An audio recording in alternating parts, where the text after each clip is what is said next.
समादरणीय धार्मिक सज्जन वृंद, वंदनीय मातृशक्ति। वैशेषिक दर्शन के अंदर पृथ्वी के कर्म की चर्चा आई। पृथ्वी में दो प्रकार के कर्म बताए गए हैं, एक दृश्य कर्म और दूसरा अदृश्य कर्म। दृश्य कर्म भूस्खलन, भूकंप आदि के रूप में बताए गए हैं, और पृथ्वी का जो अदृश्य कर्म है, अपनी धुरी के चारों ओर घूमना, सूर्य के चारों ओर चक्कर लगाना, ये पृथ्वी का अदृश्य कर्म है। और इनके कारण भी बताए गए हैं। भूकंप क्यों आता है और पृथ्वी अपने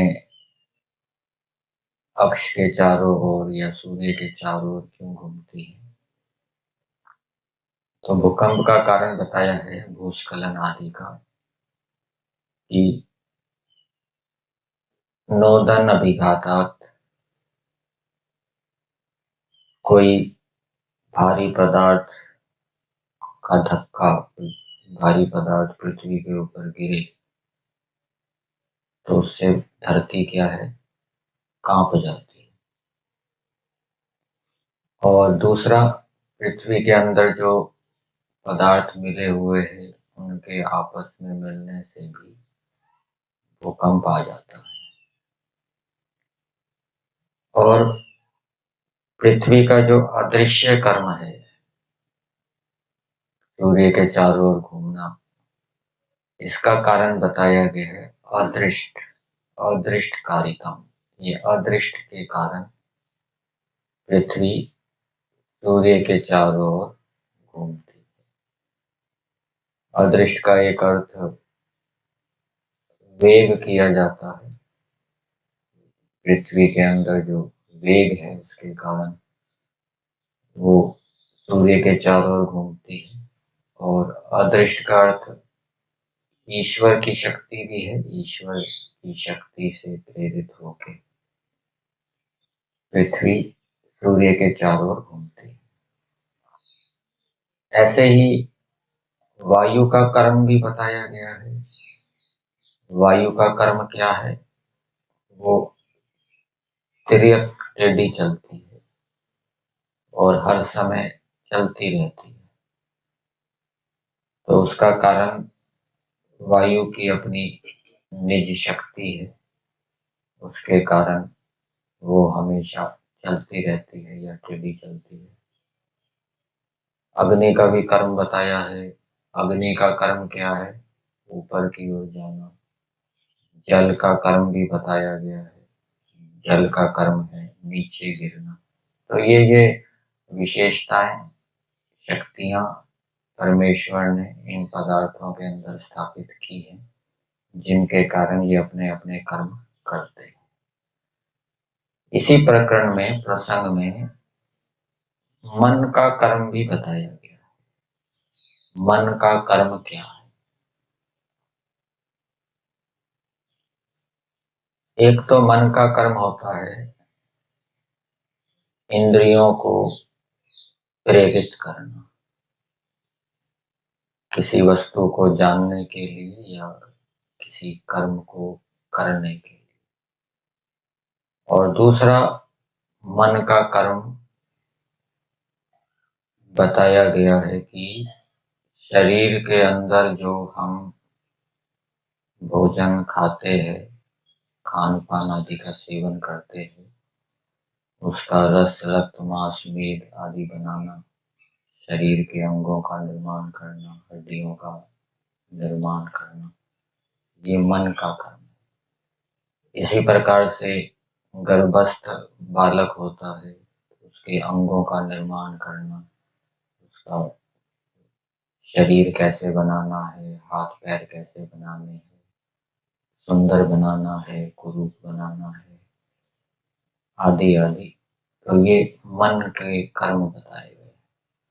और ये जो मन का कर्म है, इसका कारण क्या है? जैसे पृथ्वी के कर्म का कारण क्या था?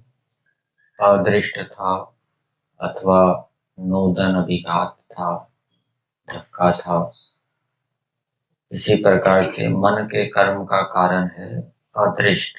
अदृष्ट के कारण अर्थात हमारे जो धर्म अधर्म है, पाप पुण्य कर्म है, उनके कारण मन ये कर्म करता है, रस रक्त आदि का निर्माण करता है। अच्छे हमारे कर्म होंगे तो रस रक्त मांस मेद आदि का अच्छी प्रकार से निर्माण होगा, पूर्णता रहेगी, कोई कमी नहीं रहेगी। इसी प्रकार से जो गर्भस्थ बालक है, उसके यदि अच्छे कर्म होंगे तो मन के माध्यम से उसके शरीर के अंग प्रत्यंगों का अच्छी प्रकार से निर्माण होगा, वो स्वस्थ होगा, पुष्ट होगा। और यदि अच्छे कर्म नहीं होंगे तो रोगी होगा, दुर्बल होगा। ऐसे ही जो मनुष्य शरीर है, उनमें भी समझना चाहिए, जो अच्छे कर्म करेंगे तो ये मन रस रक्त आदि का निर्माण अच्छी प्रकार से करे।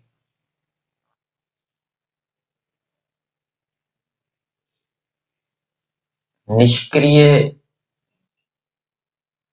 पदार्थों की चर्चा आई है। निष्क्रिय पदार्थ कौन कौन से होते हैं?